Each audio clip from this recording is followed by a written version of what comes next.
We back, baby. Offense, you know what to do. It's football time in Tennessee. That's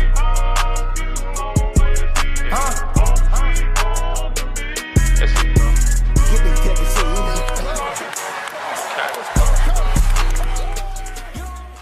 What's up, everybody? Welcome to the 1796 Sports Podcast. I'm your host, Normal Vol fan. Always joined alongside with Ryan.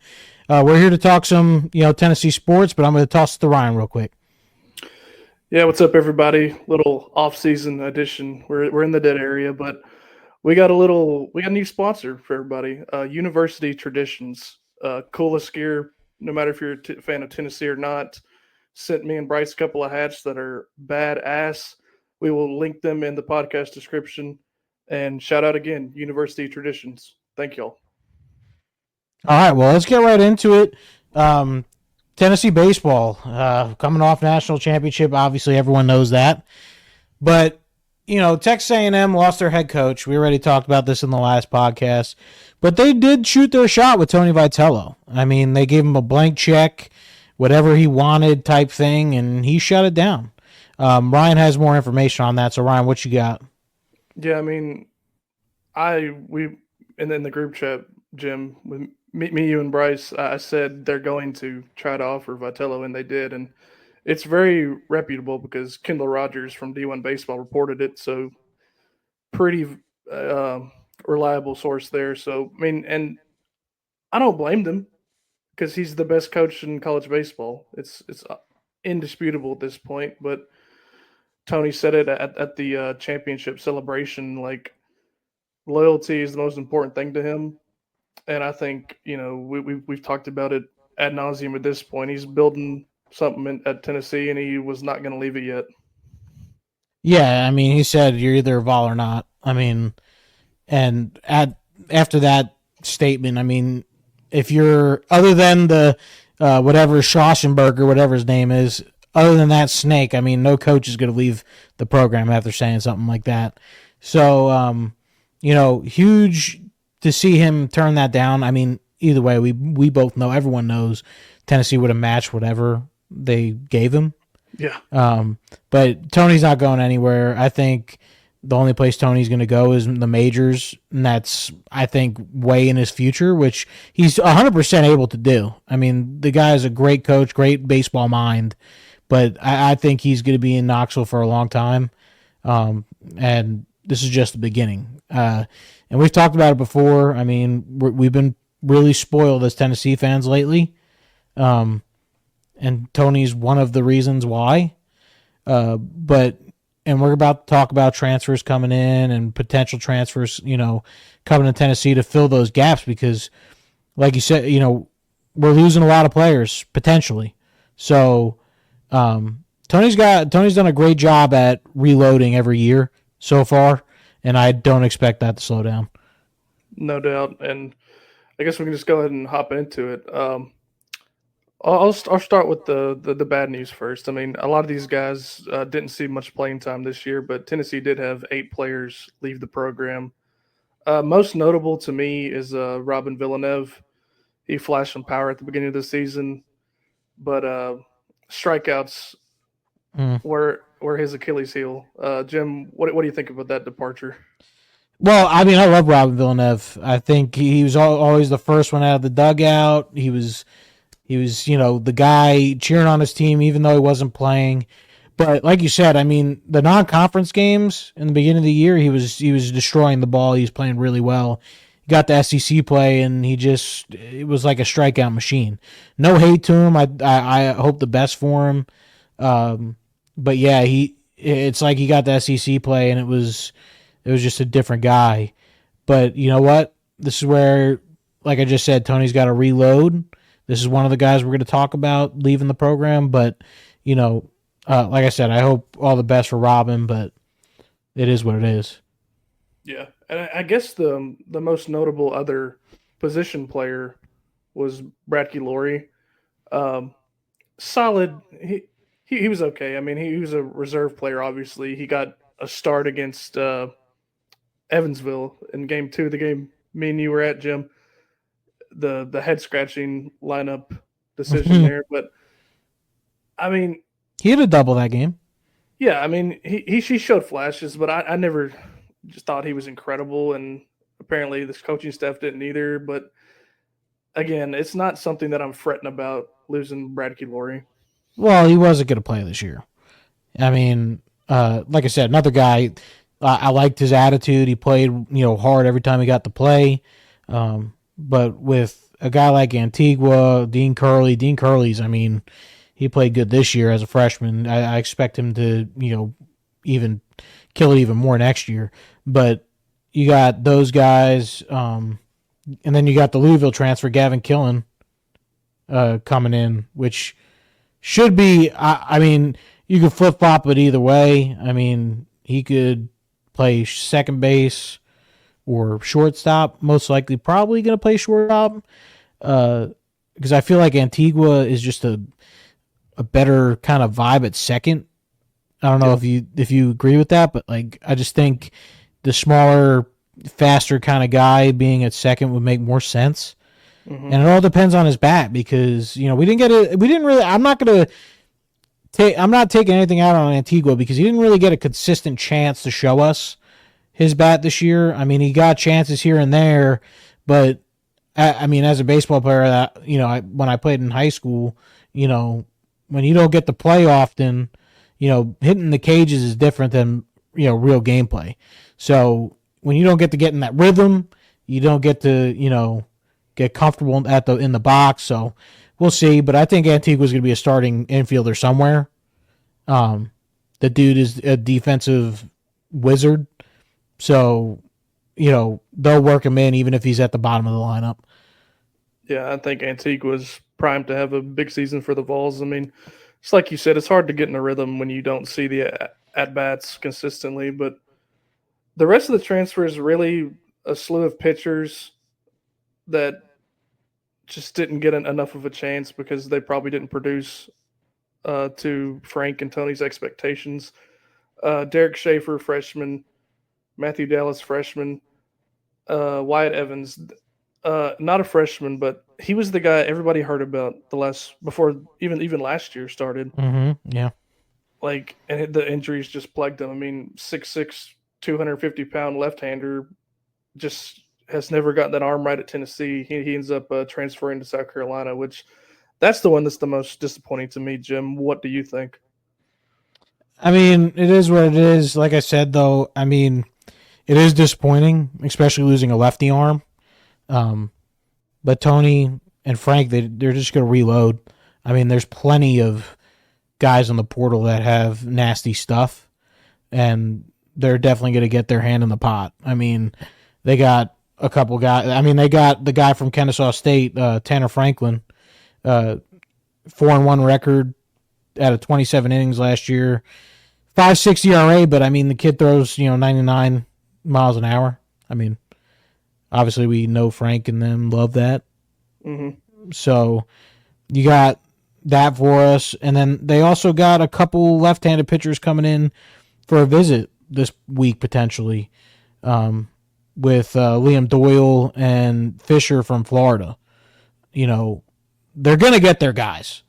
It's just, and also with getting their guys, who's going to stay? You still got AJ Russell's coming back, even though it's coming off an injury. But, I mean, AJ Russell if he's the normal AJ Russell, he's a absolute stud on the mound. Mm-hmm. So if you get a healthy AJ Russell, that's a great game one starter. Potentially a Saturday guy. Who knows? Maybe Tony will treat him like Drew Beam and have him as your second game kind of guy. But you got Snead coming back. Potentially Combs, maybe, if we pray enough. Because Combs, it was shut down at the end of the year. Yeah. AJ Causey, can he come back? I think he can, right? I'd have to look it up, but I think he could come back, but I think we agreed last podcast that he might not just because of his age, right? Let me just look it up real quick. I know, I mean, Combs, like you said, I think is definitely a guy that will be drafted. It's just they even Causey will probably get drafted. It's just how late, and is it worth, maybe just staying in school one more year, Exactly. type thing. And this is all based on the kids. I mean, they're really, I mean, they're kids. I mean, they're adults, but they're still kids. You never know what they're gonna do. Same thing as Hunter Ensley. I mean, Hunter Ensley is an absolute dog. Does a team take a chance on him, and does he go, or does he come back and play center field again? You never know. I mean, the draft's what, in a couple days, right? It's not far away. No, it's just coming up soon, but Kazi is draft eligible. I mean, it's like you said. I mean, it's just them weighing is this There are contract options, yeah. is the contract worth it, or will I get a better one if I stay and produce better than I did Well, last and year? we've talked about it in the past, though. I mean, Tony Vitello is not a NIL kind of guy. He's not going to throw boatloads of money for people to stay, because realistically, I mean, people like Dylan Drawling and Kavaris Tears, if you could really throw a bunch of money at those guys, and they'd probably stay for one more year. Because one, you get the money to keep them, and then two, their draft stock's just going to go up. So it's like a win-win in both their eyes. But like I said, it's a younger college kids to where, is it time for me to just start getting ready for the major leagues? Or, do I play one more year of college? So those two, though, would be, in my opinion, worth the money, because those are your two corner outfielders. And if Hunter Ensley comes back too, I mean, your outfield's back. Yeah, I mean, I will say, to the point you made about Tony and NIL, I think he's much more likely, and has in the past, given money to people who have proven it already. I think Tony is hesitant to give it to people who are making more money than people on the team as soon as they step on campus. I think that's Tony's viewpoint on it. But yeah, you're absolutely right. That the outfield would be, the same as it was last year, the Nest champions, if those two came back, Tears and Dryling. And I don't we talked about it before we started. I mean, those two were a part of the top six players in that lineup that were so good last year, but they didn't really get recognized outside of the SEC until we got to Omaha and they did what they did. So I think if they were to come back, they would be the main attraction in Knoxville. Well, and like I said, I mean, it's hard you can't replace a Christian Moore or Blake Burke. It's just not going to happen. But like, in my opinion, no hate to Billy Amick, but you can replace Billy Amick. I mean, defensively, 100%. But like, even the bat. I mean, now Dean Curley wasn't no Billy Amick. I mean, but Dean Curley is going to be a lot better next year. Mm-hmm. And I think if Dean Curley's at third base, he's just a way better fielder than Billy Amick. Yeah. I mean, you can find a 300 hitter in college baseball. They're pretty common, like Billy Amick was. And I that's all I have to say. I think you hit the nail on the head. He's replaceable, probably the most replaceable out of the three that will go the highest for the Vols in the upcoming draft. And speaking of replacing Burke or Christian Moore, they do have a first baseman from Niagara coming in, Eric Ratazak. That's how I'm gonna guess that is pronounced. But he hit 396 and had 17 home runs and 71 RBIs. So yeah, I would sign up for that right now.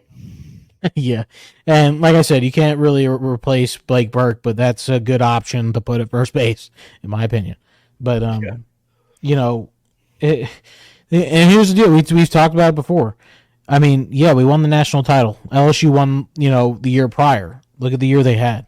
You cannot expect Tony Vitello to just keep up this path of going to Omaha every year, which I believe that they can. It's just, it's a lot. It's just super hard to do it.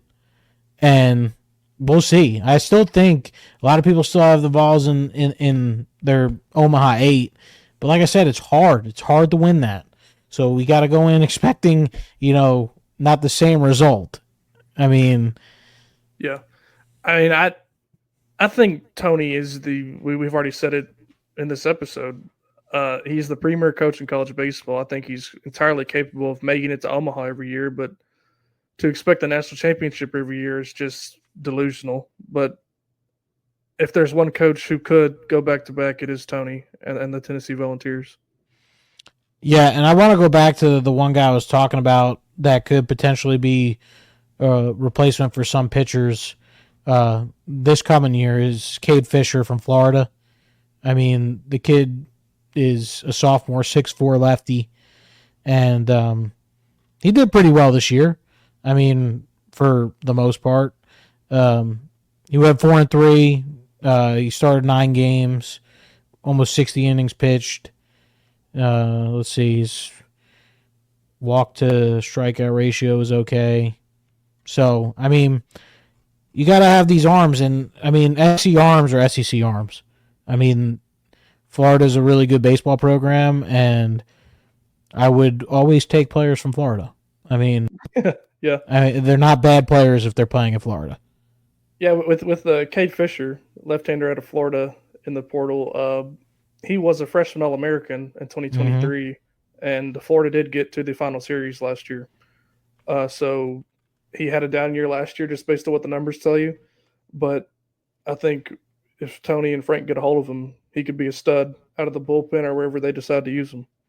Oh, yeah, absolutely. And talk about another Fisher, in my opinion, is probably the next biggest target for the Vols, bat-wise, is, Andrew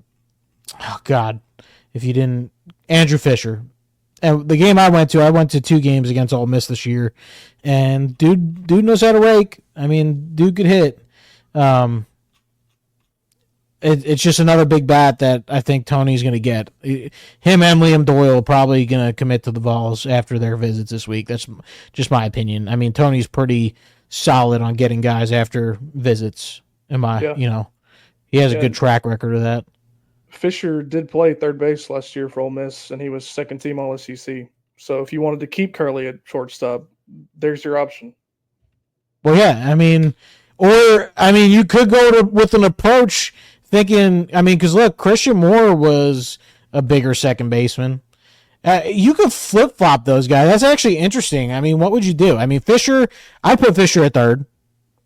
Yeah. And then you could flip-flop Antigua and Curley, but I think you keep Curley where he's at. He's already comfortable inside Lindsey Nelson and the SEC. Keep him at short.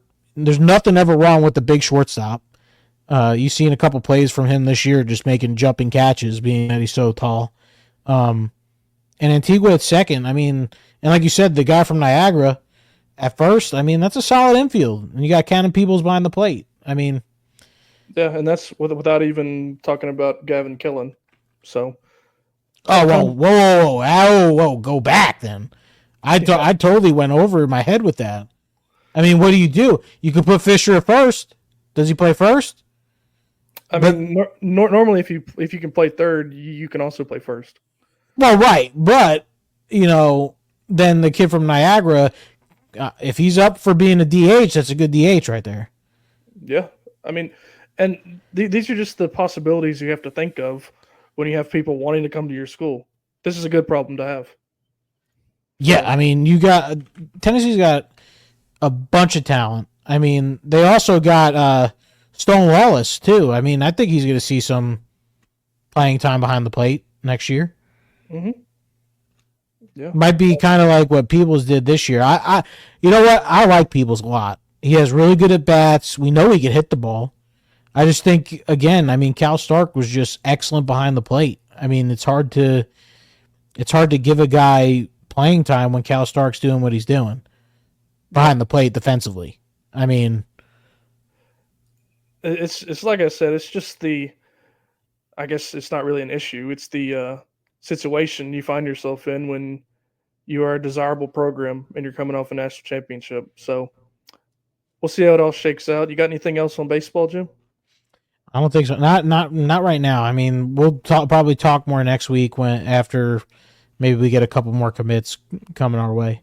But I do want to hop into some basketball talk. I mean, we don't have basketball talk, that much basketball talk. But Yeah, it's Dalton Connect. Dalton Connect started his first game last night, right? Yeah, last night. Yep. Um, didn't play well. I mean, let's just cut to the cake. But first game, uh, pretty nerve wracking. But he's playing tonight, and he already hit a three tonight. And right after his three, Vescovy hit a layup. So nothing better than that for Tennessee fans. But again, Dalton Connect, man, I think the Lakers got a steal. I think we could all agree on that. Yeah. But because of his age, he dropped. What'd you think about how the draft went down for Dalton? Yeah, it's just the way the NBA does things nowadays is they would rather draft, 17-year-old people from Lithuania over a proven commodity in Dalton Connect. I mean, I know that I'm looking at it from what I saw this year, what I saw Dalton Connect do twice in person, what I saw him do throughout the year on TV, what I saw him do in the tournament. I saw him score 35 points oodles of times. Like, I don't see how you can overlook that. 16 teams overlook that in favor of people that they just want to mold Including into. Memphis. Yeah, I mean, whatever.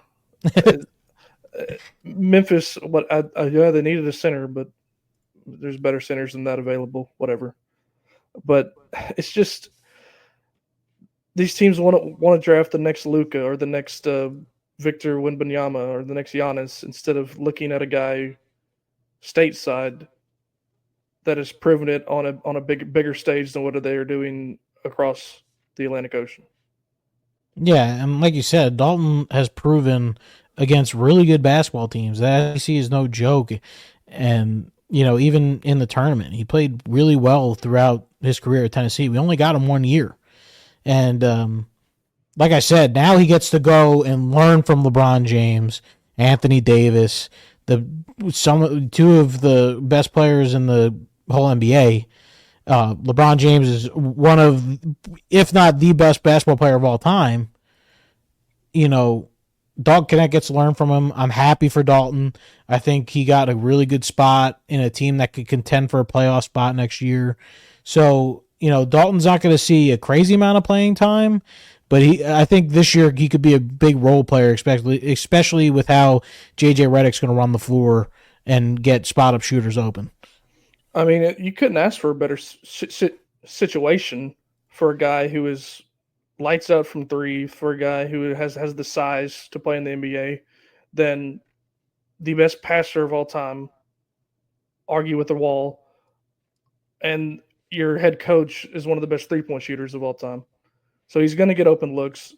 And I think the Lakers need him because they could not hit threes last year. No, yeah, absolutely. It was, like I said, great spot for him. I think he'll get 15 to 20 minutes a game right off the rip if he progresses how they want him to. Like, I'm glad he went to a place where he'll be utilized quickly than a place where he would have been stashed on the bench as a guy who gets 5-10 minutes a game. Well, yeah. Well, like you said, I mean, you got LeBron James, arguably the best passer of all time, to where you got to think. I mean, LeBron James, yeah, he's old, but dude gets to the basket and he finds open dudes. He passes first, and same thing. Anthony Davis gets it in the post. He gets double teamed. It connects open. I mean, you're screwed. Most of the time, you're screwed. And I think he's just gonna. I think he could average 10 to 12 points a game this year. Like, it's not absurd to think so.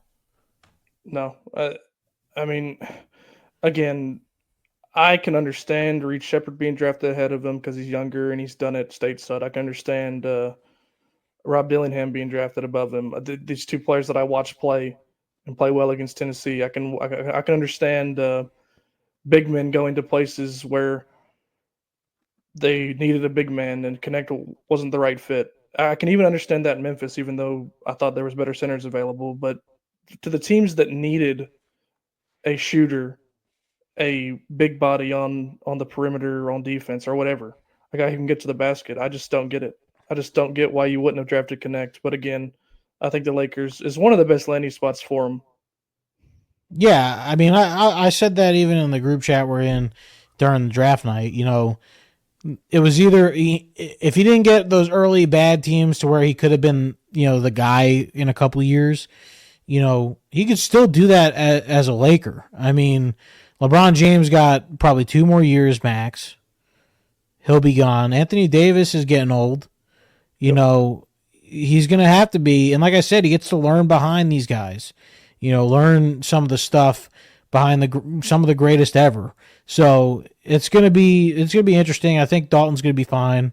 I think Vescovy, as long as he could even stay, you know, to where he is, if he could get his shot back to where, you know, we know he could shoot, but I mean, if he could continue to get his shot back that we know and love from Vescovy, we know he could play some good defense. I think he can make a roster. I think he can make the Warriors roster. Yeah, I mean, like you said, if he gets the shot back, I mean, again, the most 3 points. I mean, not ever in Tennessee history. That was Chris Lofton, but Vescovy made more 3 pointers in a season than Connect did last season, the year before. So in 2022, 20, no, it's 2021, 2022. He made more 3 pointers in that season than Connect made last season. So if that tells you that he's a good 3 point shooter. So it's in there. He just has to find it again, and I think he can, and I hope he does. Well, yeah, I mean, I don't know if you are watching the game right now, but Dalton Connect just absolutely is feels like he's starting to get a little comfortable. Like I said, he hit a three earlier. He just got an N1. I mean, watch out. I think if Dalton gets, confident, watch out because, like I said, 10 to 12, 15 points to me is easy with the Lakers, with, Austin Reeves, D'Lo, LeBron James. These guys look to pass, man. They all look to pass. So I expect Dalton to do really well this year with the playing time he gets. Totally agree. So, but all right, well, moving on. I mean, we got some whatchamacallit football to talk about.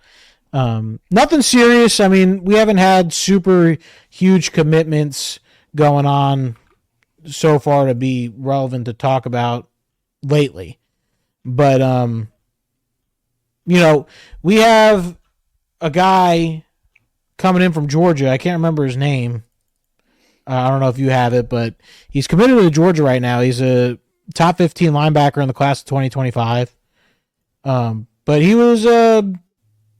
he's crystal balled to flip to Tennessee and would be a huge get because obviously, I mean, if you're committed to Georgia and Georgia wants you, Kirby Smart knows who to go get. Yeah, yeah. I mean, I wouldn't have a problem stealing players from Georgia. I mean, that tells you that they're a good player, just like you said. And like you said, I mean, we're we're not a recruiting website. We just I'd rather talk about the players once they are enrolled. Right. Yeah, yeah. But Just to say who I'm talking about though is Jaden Perlot. I might be saying it wrong. I probably am. But like I said, big time get if we could, flip him to Tennessee. yeah, But yeah. I was just saying like the recruiting. We have gotten a few in the past. I mean, everybody was focused on baseball, but we got an offensive lineman. We got a defensive end.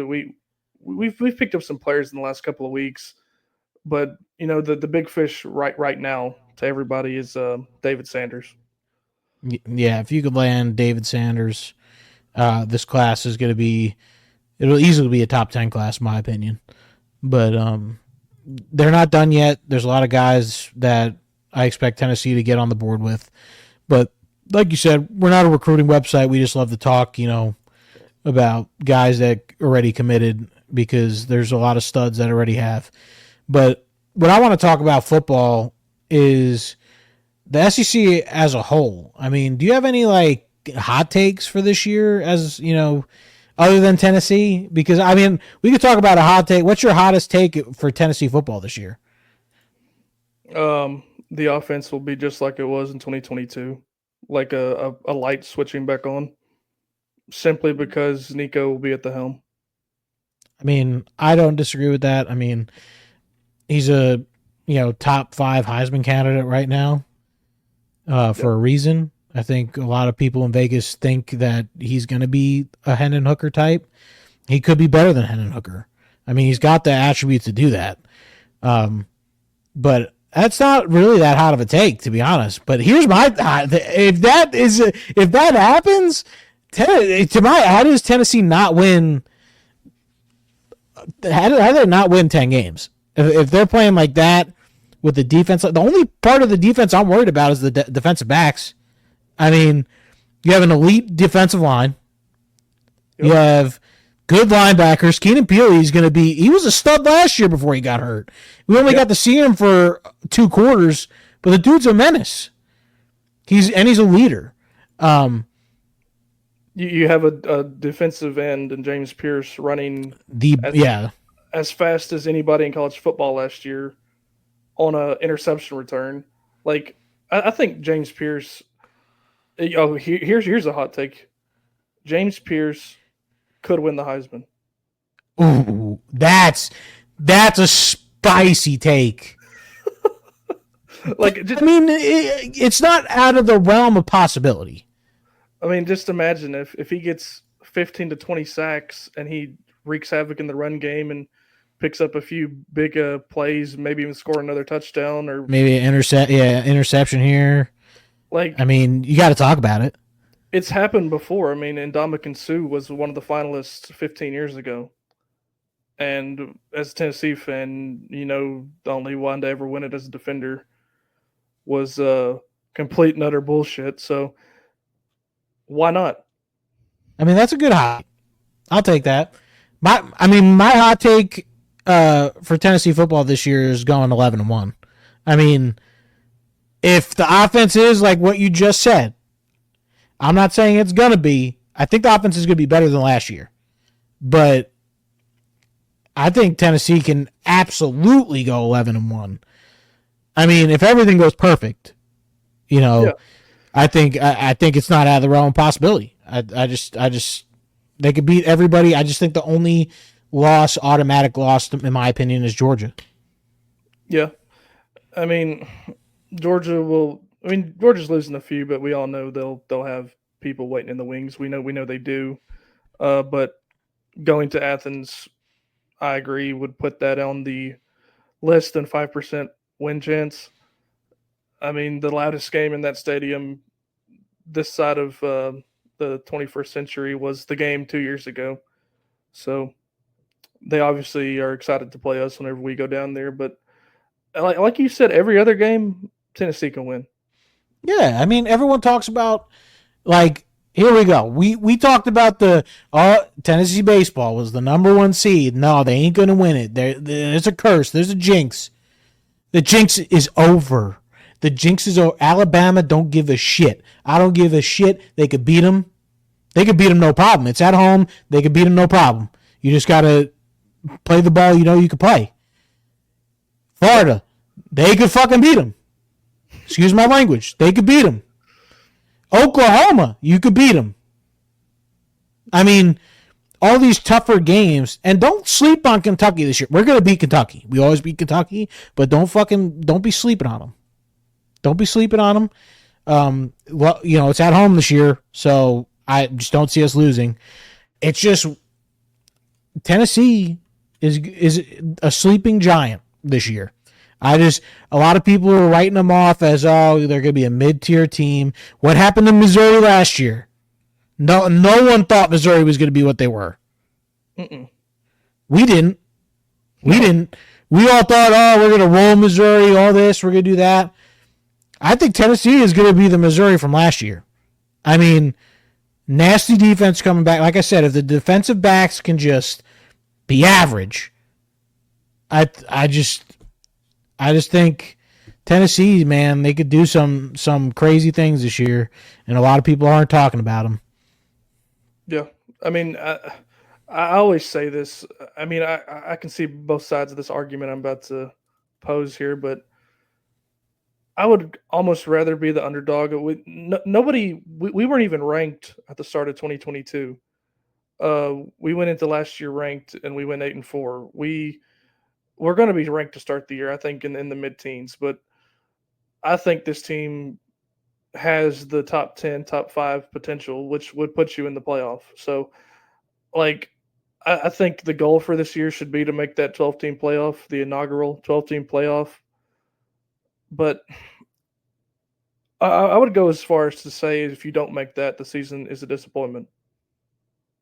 Okay, we're talking about disappointments. So if you don't make the 12-team playoff, you're saying it's a disappointment? I think so.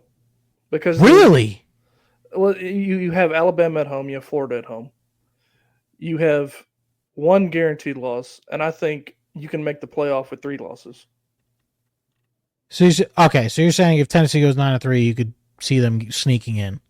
Depending on who you've beaten and who you've lost to, yes. Okay, okay. Well, let's not talk about full predictions because we'll save that for next month. Yeah. But I mean, let's talk about it. Who do you have to beat to go 9-3 and make the playoff? I feel like you got to beat Oklahoma. Mm-hmm. Well, I think you have to beat Bama. Well, I think the 3 losses. See, if you lose to Oklahoma, Alabama, and Georgia, and you're 9-3 there, you don't really have a marquee win. So, your biggest win would probably be NC State. So, that might not get you in. But if you were to lose to, God forbid, a Kentucky or a Mississippi State or whatever, maybe. But I think the 3 losses that are the. I think you're right about Oklahoma being the one you need to have if you were to go 9-3 or Alabama. But yeah, I don't want to get into predictions. You're right. It's too early for that. But I really do think that if what I said is true, if the offense is as good as it was in 2022, which I think it will be, and you don't make the playoff, that means your defense was horrendous or your special teams was horrendous or you just had an off game against somebody you shouldn't have, like we did in 2022. Like, I think it would be a massive disappointment to not be one of the best 12 teams in the country, based on what we expect out of Nico and everybody returning. I mean, I think you're right. I think you're absolutely right. I think, like I said, Oklahoma is the Florida game from last year. Like, yeah. Tennessee's football team last year would have looked a whole lot different if they won in the Swamp. Not only is it a big rivalry, whatever, it was just a big game in general. Like, it wasn't like we knew we could beat them. They could have beat them. I mean, I feel like if it wasn't Joe Milton, we could have beat them. But my opinion is Oklahoma's that Florida game. You beat Oklahoma and NC State. NC State's no joke either. But, like, you beat those 2 teams, you're 3-0. And you look towards the Florida and Alabama game. But it's just this team could do it. This team could 100% do it. They have really good transfers at the defensive position, the defensive back position coming in. I mean, Jacoby Thomas is probably going to be playing. What's his name? Murray from Oklahoma State or Oregon State. He's going to be playing. I think he's a really good defensive back. Yeah. It's just what can the defense be what we think it could be? I think this football team is just slept on, and like you said, I think it's great. I'd rather be slept on, and everyone's like, "Oh, they should go 8-4, 9-3." Yeah, I mean, and like last year, the 8-4 had to 8-4 last year was pretty remarkable when you think the offense was nowhere near what Josh Heupel wants. The quarterback play was nowhere near. The secondary was nowhere near. And you had probably your best linebacker get hurt. You had probably your best wide receiver get hurt. You didn't have your center for the first 4 or 5 games. I don't remember exactly how many games it was. Not Aaron Beasley. Peely. No, Arian Carter got hurt too. Yeah. You had your best corner get hurt 7 games in. Like it could have been way worse than 8-4, and I think that just proves how resilient Josh Heupel was. I know we all wanted Nico to get his shot last year for the latter half of the season, Yeah, but we did. we absolutely did. But he ended up rewarding loyalty, which kind of concerns me. I'd rather reward what wins you games. But anyway, we don't have to talk about that further than what we did last year. But Right. uh, like the point I'm making is the 8-4 had to include all those circumstances, and 8-4 a mere 3-4 years ago would have been dancing in the streets in Knoxville. So that just tells you how far we've come in just 3 years under Heupel. And I've said it before. I mean, this is Josh Heupel's, he's starting to get the guys he's recruited to, get into the playing time part. And he did an excellent job. Josh Heupel did an awesome job letting, he didn't come in here and say, oh, the guys I'm bringing in are playing. He did what he had to do to, like you said, kind of a loyalty thing. But, there's guys like Aaron Carter, T-Lander, Peely. Those three guys, man, are going to be, really solid this year. And it's another reason why, what's his name left? Herring. Elijah Herring left because he knew his playing time was going to be a little bit lower. And, You have studs coming up in the linebacker room. I mean, when you have your leading tackler transfer and there wasn't too much concern around the program, it's a pretty good sign. And also, we just mentioned the loyalty and him, sticking with guys that have been there until what's the guy who's going to play left tackle for us, the guy from LSU. Heard. Until he plays his first snap against Chattanooga, assuming he starts, we will not have played an offensive lineman who wasn't there when Heupel got there. So it's been 3 years and we haven't played an offensive lineman that wasn't there when Heupel got there until Hurd plays. Well, speaking of the offensive line, real quick, I mean, if you could figure out the left guard, I mean, this offensive line could be elite. I mean, with John Campbell right tackle, you got Spraggins, Mays, your left guard, and Hurd. If you could figure out that left guard, I mean, that's a good offensive line to protect Nico. Yeah, I mean, I think I mentioned it before. If you got a center and two tackles, and then like you can put average guards in there and be a serviceable offensive Well, line. Spraggins isn't an average guard, in my opinion. I think he's a really good guard. Spraggins is elite. But my point is guard is where you want to be having a question on the offensive line. And I think they'll fill that spot fine. I mean, you had a load of offensive linemen come in the last 3 years that haven't gotten their shot yet, that have been waiting in the wings. You still have Andre Carge from last year who went down with injury about halfway through the season. I mean, there's options there, and I think that spot will be okay going into the season. I agree. Yeah, I agree. But yeah, I mean, we're not going to talk about football crazy much until closer to August. Now, speaking of kind of football, what team you playing first on the new college football game coming out in like 10 days? I don't. Well, the first thing I'm going to do is just go and play an exhibition game. Neyland Stadium. I gotta feel like I'm there. Yeah, I just want to get my feet wet before I start a dynasty, and then I'll probably go with a. Now you start. Wait, are you starting as a head coach or a coordinator? I'm going to start as a coordinator, and it's going to be me offense. too. Yeah, good. Yeah, but me too. My first option is Middle Tennessee. My second option is Western Kentucky. That's so bland, though. That's so bland. I know it's Middle bland. Tennessee. Come on.